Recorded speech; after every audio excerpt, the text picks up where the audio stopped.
My mother started slipping castor oil into my prenatal smoothies and calling my OB to cancel appointments when she found out I was pregnant with my black boyfriend's baby. By my 6th month, she'd called CPS with false reports, had security removed Marcus from our ultrasound appointment, and even pushed me down the stairs while someone filmed. I waited until her vow renewal with 205 guests to stand up 4 months pregnant and play every recording of her saying she'd rather see me dead than have a mixed grandchild. My mother started her campaign like it was her personal mission. Monday, she slipped castor oil in my prenatal smoothie. Wednesday, she called my OB pretending to be me canceling appointments. Friday, she threw away my prenatal vitamins and replaced them with regular ones. The pharmacy probably recognized her voice better than her own husband did. Things got worse as my first trimester turned into my second, and her attempts went from sneaky to actually dangerous. First, she called my job and said I was using substances while pregnant. HR made me take a substance test right away, even though I was clean. People had already started whispering about me. 7 weeks later, during my baby shower, she called CPS about an unfit mother. A social worker showed up with cops ready to investigate and found me opening gifts with 35 guests. The caseworker didn't find anything, but she went on Facebook saying I was probably unfit. The worst thing happened in my 5th month when I had Braxton Hicks contractions at her house. She called 908 and said I was overdosing. The paramedics showed up ready for a substance emergency and found me having normal pregnancy symptoms. EMT Rodriguez said something about her false reports, but nothing happened to her. She started scheduling family dinners during my prenatal appointments on purpose. Other relatives told me she kept notebooks full of reasons why I shouldn't have this baby with dates and everything. She actually bragged to people about knowing how to handle situations like mine. Everything went crazy on a Tuesday in my 6th month when I got a letter from her lawyer wanting custody rights. She said I was an unfit mother even though the baby wasn't even born yet. I tried to talk to her like a normal person, but she said she'd add defamation to the lawsuit. That same day, my boyfriend Marcus came to our first ultrasound to find out the gender. While we were quietly looking at our healthy baby boy, she called security about a dangerous black man in the building. Security surrounded us, and both Marcus and I were terrified. The ultrasound tech was so upset she started crying. The doctor said he'd never seen anything like it in 25 years. I held Marcus while he asked why my own mother hated him and our son. That night, I saw her vow renewal invitations online, and the event talked about celebrating family values. I spent the next week looking at the guest list and realized she'd invited everyone important. She'd hired a fancy event planner and paid for catering, which meant she wanted the perfect image. Her invitations kept talking about how family and tradition meant everything. I figured out her vow renewal was her weak spot since she needed everyone's approval to maintain her reputation. Every relative coming to celebrate was a chance to show them what she'd really been doing. I made a group chat and found out she'd been telling lies to 5 other family members about me. We looked up the harassment laws and found out what she was doing was totally illegal. Recording her attempts to harm my pregnancy was completely legal and protected. I figured out her schedule and got the other relatives to help me document everything. Her first attempt that week started at 6:05 when she put something in my orange juice. My cousin filmed while I poured it out, and she screamed that I was wasting food. My mother texted everyone saying I was mentally unstable, but 3 relatives saw her grinding pills. The next week, I scheduled my glucose test during her book club, and she mysteriously showed up. We recorded her telling the nurse I had gestational diabetes when I didn't. When she had 5 church friends coming for Thursday dinner, we all wore body cameras. She spent the whole meal talking about mixed babies while Marcus sat right there. Her texts got more and more desperate as people started noticing her behavior. First, she wrote, "Please stop, then I'll drop everything." Then, "I'm begging you." We just kept documenting and protecting my pregnancy. Sunday came with her biggest attempt yet, and she completely lost it. She pushed me down the stairs, but my cousin caught it all on video. The relatives who saw it asked my father about what was happening. I told them calmly that she'd been trying to hurt my baby for 11 months just because Marcus is black. Memorial Day weekend was her vow renewal with 205 guests in attendance. My mother wore white lace and smiled like the perfect wife and mother. My father stood beside her, glowing with pride about their 35 years together. The pastor asked if anyone wanted to share memories before they renewed their vows. I stood up 4 months pregnant with Marcus beside me, and my phone connected to the venue's speaker system. The first recording played of her saying she'd rather see me dead than with a black baby. The room went completely silent as recording after recording filled the ballroom. Her face went from white to red as her own voice echoed saying the N-word about my unborn son. The microphone screeched with feedback as 205 wedding guests watched my mother's perfect facade crumble. Her sister Helen lunged for the microphone, but Marcus blocked her path while I played the next recording. My mother's voice filled the ballroom, explaining how she'd been putting castor oil in my smoothies to trigger a miscarriage. Gasps erupted from the crowd as relatives who'd believed her lies finally heard the truth. Linda grabbed a champagne champagne flute and hurled it at the speaker system, but missed completely. The glass shattered against the wall as she screamed that I was destroying her life. 3 of Robert's brothers moved to restrain her when she tried to charge at me. The pastor stepped back from the altar with his hands raised, shaking his head in disgust at what he was witnessing. The recordings kept playing. Her voice echoed through the venue, admitting she'd called CPS with false reports. Then came the audio of her telling the 988 dispatcher, "I was overdosing when I only had Braxton Hicks contractions." The security footage from the ultrasound appointment played on the venue screens, showing her calling security on Marcus for being black in the building. Robert stood frozen at the altar as recording after recording exposed 6 months of harassment. His face went from confusion to horror as he heard his wife plotting to destroy our pregnancy. When the video of her pushing me down the stairs played, he stumbled backward and gripped the altar for support. Tears streamed down his face as he finally understood what Linda had been doing behind his back. Linda broke free from the men restraining her and grabbed the microphone from the DJ booth. She started ranting about protecting family values and how interracial relationships were destroying America. The venue staff cut her microphone, but she kept screaming, her voice carrying across the silent ballroom. She pointed at my belly and yelled that she'd never accept a mixed grandchild. Rachel stood up from her table and walked to the front, pulling out her own phone. She connected it to the sound system and played recordings of Linda calling her, trying to recruit her into the harassment campaign. Then Aunt Teresa did the same, sharing voicemails where Linda begged her to help sabotage my pregnancy. Uncle James followed with text messages showing Linda's detailed plans to induce a miscarriage. The wedding coordinator tried to restore order, but guests were already leaving in disgust. Some relatives confronted Linda directly, demanding to know how she could do this to her own daughter. Others surrounded me protectively, apologizing for believing her lies. The photographer kept taking pictures, documenting the complete destruction of Linda's carefully crafted image. Robert finally moved, walking slowly toward me with tears streaming down his face. He reached out to touch my belly gently, then pulled me into a hug while Marcus stood guard. He whispered apologies over and over, saying he should have seen what was happening. He admitted he knew Linda was concerned about the pregnancy, but had no idea about the extent of her campaign. Linda's rage exploded when she saw Robert embracing me. She knocked over the wedding cake and threw centerpieces while screaming that we'd all betrayed her. Hotel security arrived and tried to escort her out, but she fought them every step. She clawed at the security guards and bit one of them, forcing them to call the police for backup. While we waited for the police, I showed Robert the folder of evidence we'd compiled. His hands shook as he read through the documentation of every attempt to harm his grandchild. He saw the falsified medical reports, the recorded calls to my workplace, the coordinated harassment campaign. Each page made him sink deeper into his chair. The police arrived and took statements from dozens of witnesses. They reviewed the security footage and recordings, their expressions growing more serious with each piece of evidence. Linda tried to claim I'd done everything, but the sheer volume of witnesses and documentation made her lies obvious. They arrested her for assault after she attacked the security guard. As they led Linda away in handcuffs, she kept screaming that she was protecting her family from contamination, even facing arrest. She couldn't stop her waxed rants about my unborn son. The officers had to physically carry her to the police car while she kicked and screamed. 205 guests watched the woman who'd preached about family values reveal her true nature. Robert sat in the ruins of his vow renewal, surrounded by overturned chairs and scattered flowers. He told me he'd been married to Linda for 35 years, but felt like he'd never really known her. He pulled out his phone and called his brother, asking if he could stay there for a while. The man, who'd stood proudly beside his wife an hour ago, now couldn't even look at her empty place at the altar. Marcus held me as the adrenaline crash hit.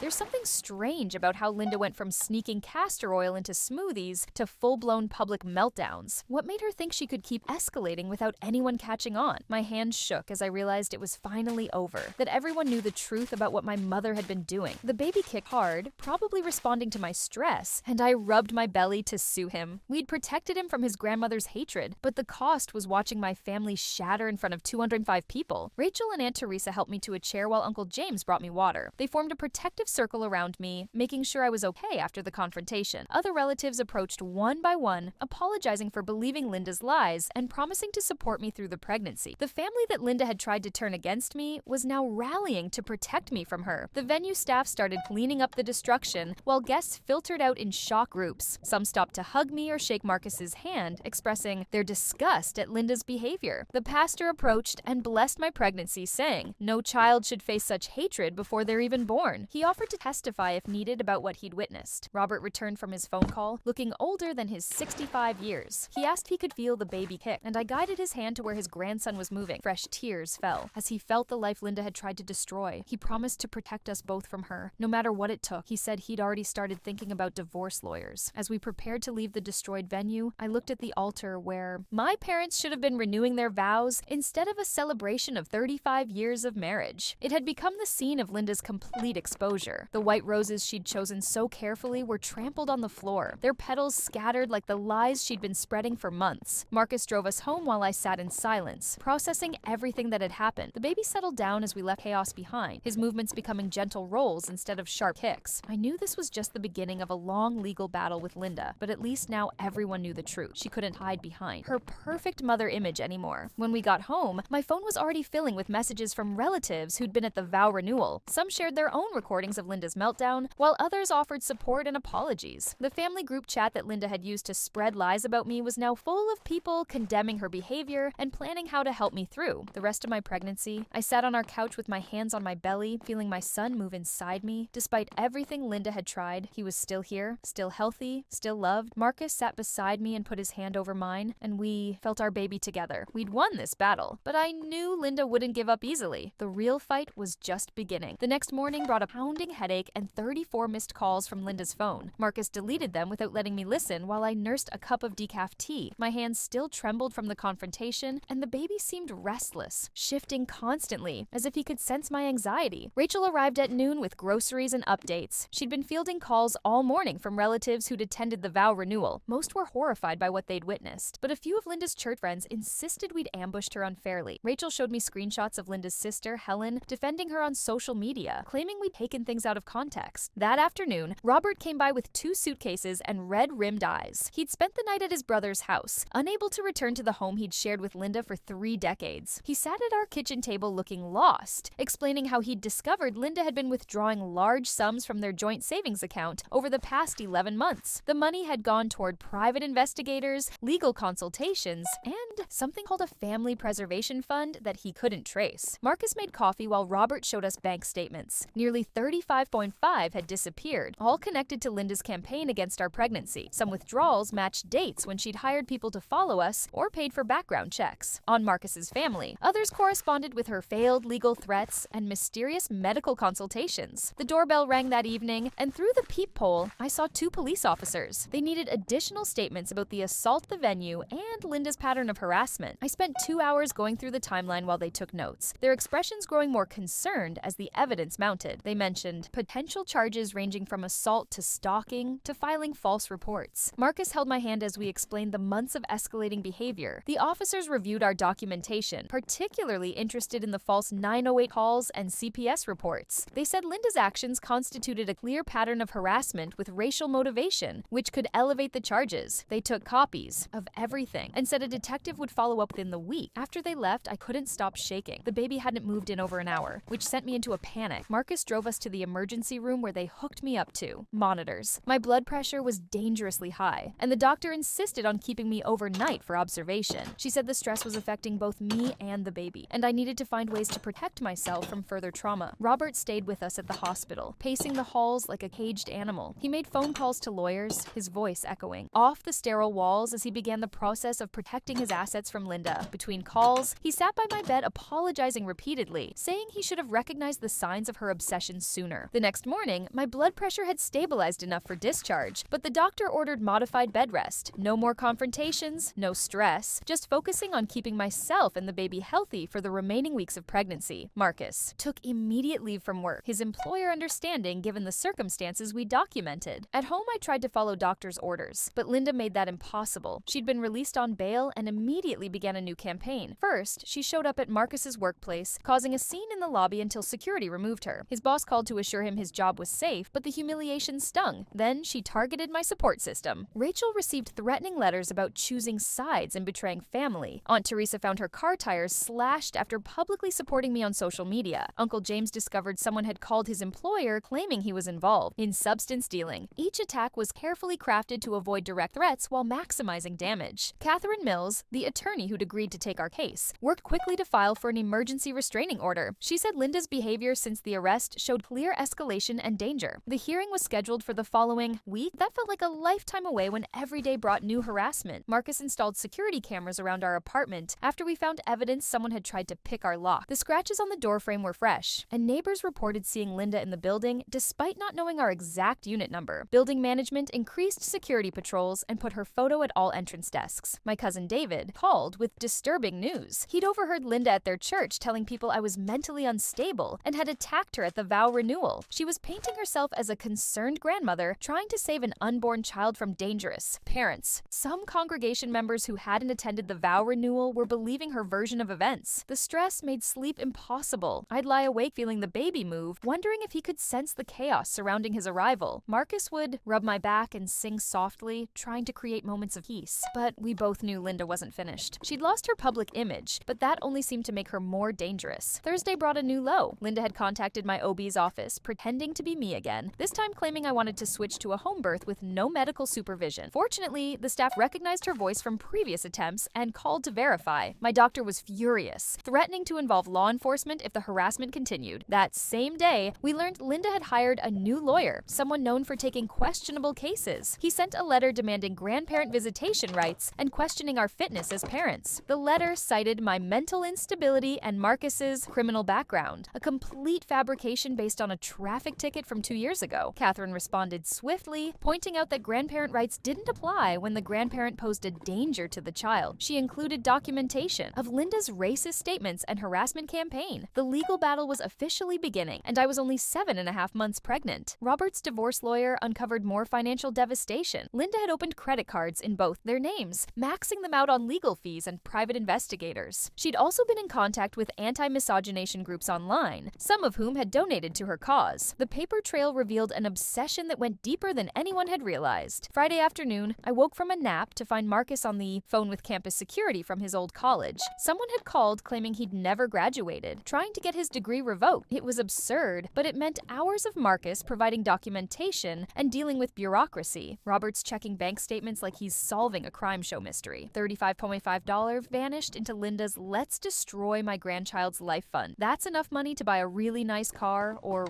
really terrible judgment. Linda was trying to dismantle our lives piece by piece. The restraining order hearing arrived with me exhausted and 13 months pregnant. Linda showed up looking haggarded but defiant, accompanied by her new lawyer. She'd prepared a counter case claiming we'd defamed her and caused emotional distress. Her lawyer argued that a grandmother's concern for her grandchild shouldn't be criminalized. Catherine systematically destroyed their arguments. She presented the recordings, the false reports, the financial evidence of stalking, and witness statements from the Vow Renewal. When Linda's lawyer tried to minimize the Raxed comments as taken out of context, Catherine played the full recordings, leaving no doubt about Linda's motivations. The judge granted the restraining order immediately, setting strict boundaries. Linda couldn't come within 5.5 FT of me, Marcus, or our home. She was forbidden from contacting us directly or through third parties. Any violation would result in immediate arrest. The judge also recommended the prosecutor pursue criminal charges for the false reports and harassment. Linda's reaction was volcanic. She stood up screaming that the court was destroying families and promoting white genocide. Her lawyer tried to quiet her, but she shoved him aside, ranting about racial purity and traditional values. The Biafs had to physically remove her while she screamed threats about taking her grandchild away from us. Outside the courthouse, Robert waited with tears in his eyes. He'd testified about discovering Linda's deception, his voice breaking as he chose his grandchild over his wife. He drove us home in silence, the weight of a shattered marriage heavy in the car. At our apartment, he hugged me carefully and promised to handle Linda so we could focus on the baby. That weekend passed quietly, a brief respite that felt suspicious in its calm. Marcus and I tried to nest, setting up the nursery and washing tiny clothes, but we both kept checking the security cameras, waiting for Linda to violate the restraining order. She'd never accepted boundaries before. Why would she start now? Monday morning justified our paranoia. Linda had spent the weekend recruiting flying monkeys, people who hadn't attended the Vow Renewal and believed her victim narrative. My workplace received calls from concerned citizens reporting that I was abusing substances while pregnant. Former family friends left voicemails questioning if I was being manipulated by Marcus. Linda had found a way to harass us without direct contact. The baby seemed to sense my stress, moving frantically whenever these calls came in. My doctor warned that my blood pressure was creeping up again and I might need to deliver early if things didn't improve. The thought of giving birth while dealing with Linda's escalating behavior terrified me. Catherine began documenting the third-party harassment, building a case that Linda was violating the restraining order through proxies, but proving coordination was difficult when Linda was careful to communicate through channels we couldn't monitor. She'd learned from her mistakes, becoming more strategic in her attacks. Tuesday brought an unexpected ally. Helen, Linda's sister, who'd initially defended her, called to apologize. She'd done her own investigation after the Vow Renewal and discovered discovered Linda had been lying to everyone for months. She offered to testify about Linda's pattern of manipulation and control that predated my pregnancy by years. Helen revealed that Linda had exhibited controlling behavior toward other family members who'd stepped outside her narrow worldview. A cousin who'd married someone from a different religion had faced similar, though less extreme, harassment. A niece who'd chosen a non-traditional career had been subjected to Linda's campaigns of correction. My pregnancy had simply triggered her most extreme response. Robert filed for divorce that week, citing irreconcilable differences and Linda's criminal behavior. Linda responded by accusing him of abandonment and demanding alimony. She claimed her actions were those of a devoted wife and mother trying to protect her family from a terrible mistake. The divorce proceedings promised to be as contentious as everything else. Wednesday morning, I experienced strong contractions that sent us rushing to the hospital. The stress had triggered premature labor at 32 weeks. The medical team worked to stop the contractions while I sobbed. Terrified of delivering early because of Linda's harassment, Marcus held my hand while nurses administered medication to calm my uterus. The contractions slowed but didn't stop completely. I was admitted for monitoring and possible early delivery. The doctor explained that while 32 weeks wasn't ideal, the baby would likely be fine if we couldn't stop labor. She recommended staying calm, but how could I relax knowing Linda was still out there plotting? That night, as I lay in the hospital bed feeling my son's movements, a nurse mentioned security had turned away someone claiming to be my mother. Linda had violated the restraining order by attempting to enter the maternity ward. Security had her photo and called the police, but she'd fled before they arrived. Even facing arrest, she couldn't stay away. The violation triggered immediate legal action. A warrant was issued for Linda's arrest, and Catherine pushed for expedited criminal charges. The prosecutor, seeing the pattern of escalation and the danger to a pregnant woman, agreed to pursue multiple felony charges, including aggravated stalking and witness intimidation. Thursday passed in a blur of medical monitoring and legal updates. The contractions had stopped, but I remained on strict bed rest in the hospital. Marcus never left my side, sleeping in an uncomfortable chair and jumping at every sound in the hallway. We both knew Linda was desperate enough to try anything. Robert visited daily, bringing news from the outside world. Linda had gone into hiding after the warrant was issued, but her digital footprint revealed continued obsession. She joined more online hate groups seeking advice on protecting bloodlines and preventing racial mixing. Some members encouraged increasingly extreme actions, feeding her delusions. Friday afternoon, the police called with good news and bad news. They'd arrested Linda at a motel 45 mi away, but she'd been found with disturbing materials. She had detailed plans of the hospital layout, our home address, and had researched how to forge medical documents. She'd been planning something, though. They'd caught her before she could act. The arrest made local news. Woman arrested for stalking pregnant daughter over interracial relationship became a headline that destroyed any remaining reputation Linda had. Our story went viral in Atlanta, with people expressing shock that such blatant racism still existed. The attention was overwhelming when all I wanted was peace to have my baby. Saturday brought more contractions, and this time they couldn't be stopped. At 32 to 7 weeks, my body had decided it was time. Marcus called everyone while nurses prepared for delivery. I was terrified, but also strangely relieved. Once the baby was born, Linda's fantasy of preventing his existence would be shattered forever. Robert arrived as they wheeled me to delivery, tears streaming down his face. He promised to stand guard to make sure Linda couldn't somehow interfere even from jail. The extended family members who'd supported us gathered in the waiting room, creating a protective barrier of love around us. Labor progressed quickly, as if my body was eager to bring this child into the world despite everything. Marcus never let go of my hand, whispering encouragement and promises of the beautiful life we'd give our son. Between contractions, I thought about how different this moment was from what I'd imagined, surrounded by security and legal protections instead of just joy. As transition approached, a nurse mentioned there had been multiple calls to the hospital asking about my condition. They'd followed protocol, releasing no information, but it was clear Linda had found a way to monitor the situation, even from jail. Her network of flying monkeys was still active, still reporting back to her, but in that delivery room, none of it mattered. The only thing that existed was bringing our son safely into the world. Marcus counted through contractions while I focused on the life we'd fought so hard to protect. This baby would be born into chaos, but also into fierce love and protection. The final stage of labor arrived with the sun setting outside. 13 months of harassment, threats, and violence had led to this moment. As I prepared to push, I felt a strange sense of power. Linda had tried everything to prevent this birth, and she had failed. Our son would be born healthy and loved despite her hatred. Marcus looked into my eyes as the doctor announced it was time. We were about to meet the child Linda had called an abomination, the grandchild she'd rejected before he even existed. But he would have parents who'd fought for him, a grandfather who'd chosen love over hate, and a community that had rallied to protect him. The pushing phase began with determination flooding through me. Each contraction brought us closer to victory over Linda's campaign of hate. night, Marcus whispered that he could see our son's head, that he had dark hair like his father. I pushed harder, knowing that Linda's worst nightmare was about to become our greatest joy. The pushing phase intensified with each contraction. Marcus counted steadily while I focused on bringing our son into the world. The doctor announced she could see the head crowning, and suddenly everything felt more real than the past 13 months of chaos. One final push, and David Robert entered the world at 11 LB 13 0, his cry piercing through the delivery room. Linda's hospital layout plans and fake document research make me wonder if she actually believed she could somehow stop a birth that was already happening. The timing of David's arrival at 32 weeks seems almost like the baby himself decided enough was enough with all this drama. Marcus cut the cord with shaking hands while nurses cleaned our son and checked his vitals. Despite being slightly early, David scored perfectly on his tests. They placed him on my chest and I felt the weight of him,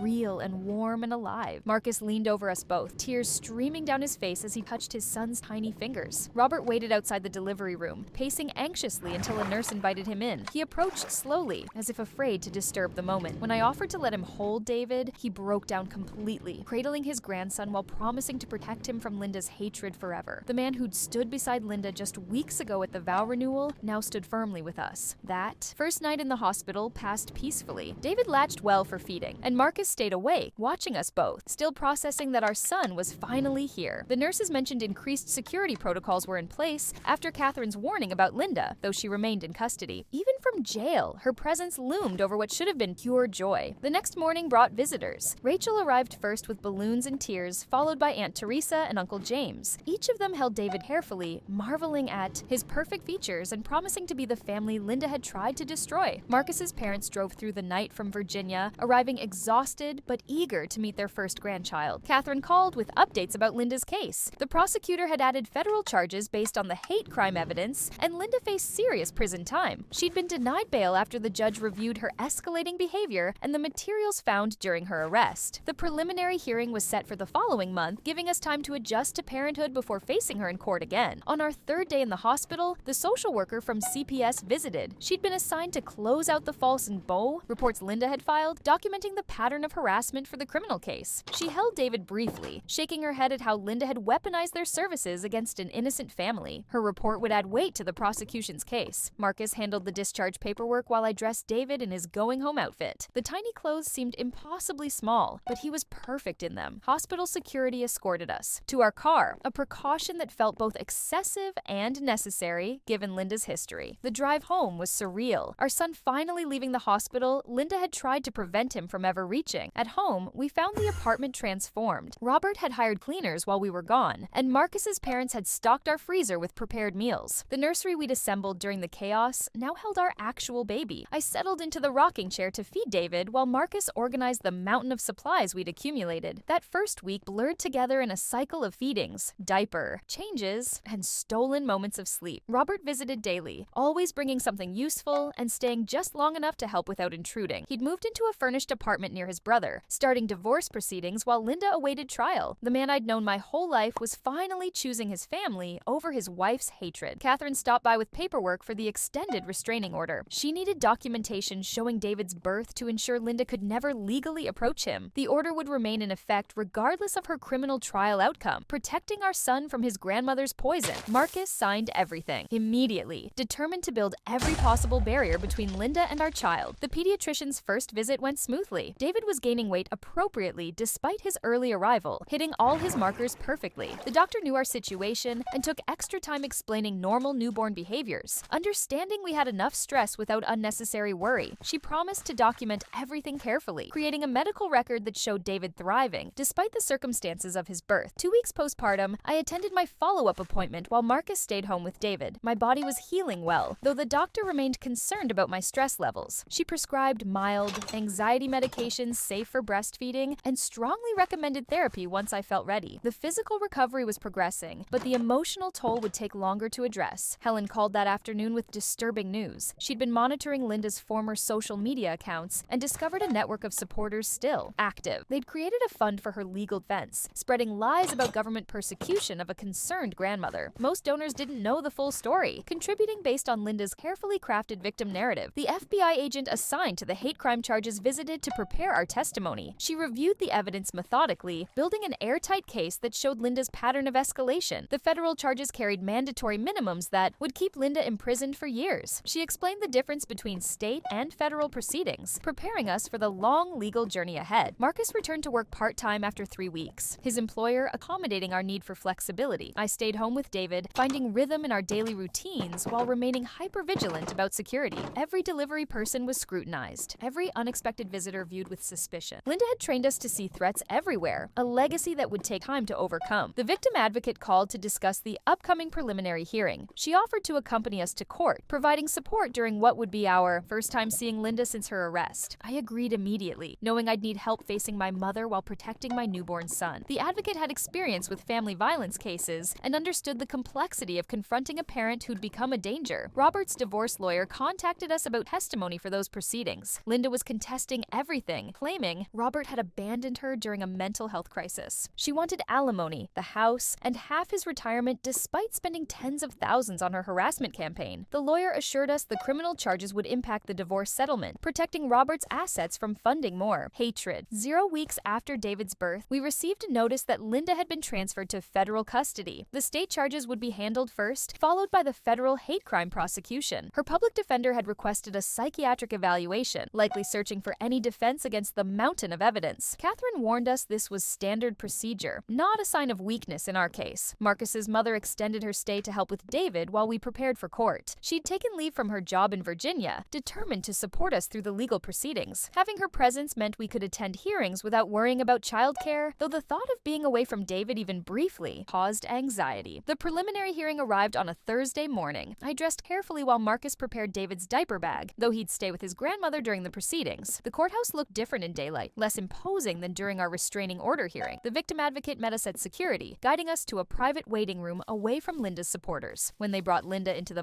courtroom, I barely recognized her. Weeks in custody had aged her dramatically, her perfect appearance replaced by gray roots and orange jumpsuit. She scanned the gallery until finding me, her expression shifting from hope to rage when she saw I'd come to testify against her. The BIF positioned himself between us, clearly briefed on the situation. The prosecutor presented evidence methodically. Recording after recording played through the courtroom speakers, Linda's voice filling the space with hatred. The security footage from various incidents showed her escalation clearly. When they played the video of her pushing me down the stairs while pregnant, several people in the gallery gasped. The evidence was overwhelming and undeniable. Linda's public defender tried arguing she'd been motivated by concern for her grandchild's welfare. The prosecutor destroyed this defense by playing Linda's racist rants from the Vow Renewal, her voice echoing through the courtroom calling her unborn grandson a contamination. The defender shifted tactics, suggesting mental illness. The psychiatric evaluation found Linda competent to stand trial. The judge bound the case over for trial on all charges. Linda would remain in custody given the severity of crimes and her history of violating court orders. As they led her away, she turned toward me one final time. The hatred in her eyes hadn't dimmed despite everything she'd lost. She'd chosen racism over her grandson, and that choice had destroyed her life. Outside the courthouse, Robert waited on a bench looking exhausted. He'd testified about discovering Linda's financial deception and her escalating behavior. He asked to see a photo of David, studying his grandson's face on my phone screen. The divorce would be finalized within months, ending 35 years of marriage, poisoned by hidden hatred. Back home, I nursed David while processing the hearing. Seeing Linda in custody had been both satisfying and heartbreaking. The mother who'd raised me was gone, replaced by someone consumed with hatred for her own grandson. Marcus held us both, creating the safe space Linda had tried to destroy. Our son would grow up surrounded by love, protected from his grandmother's poison. The preliminary hearing really showed Linda's greatest hit collection, pushing her pregnant daughter downstairs on video while the gallery gasped like they're watching a true crime show. The federal prosecutor called that evening with good news. Based on the state hearing and additional evidence, they were confident in their case. Linda faced a minimum of 0 years on federal charges alone, possibly more given the aggravating factors. Combined with state convictions, she'd likely serve at least 2 years. David would be in elementary school before she could even apply for parole. That night, I wrote in the journal I'd started for David. Someday, he'd need to understand why he had only one grandmother, why we had security cameras, why certain topics made his parents tense. But for now, he slept peacefully in his crib, unaware of the battle fought for his existence. Love had won, even if victory came with scars. The next months would bring more hearings, testimony, and legal procedures. But the immediate danger had passed. Linda sat in a cell while David grew stronger each day. The family she'd tried to tear apart had reformed without her, choosing love over hate. Our son would know his worth came not from the color of his skin, but from the context content of his character. As I finished feeding David that night, Marcus played soft music while organizing the nursery. Tomorrow would bring new challenges, but tonight we were simply parents caring for our son. The monitors blinked steadily, the locks were secure, and David slept peacefully between us.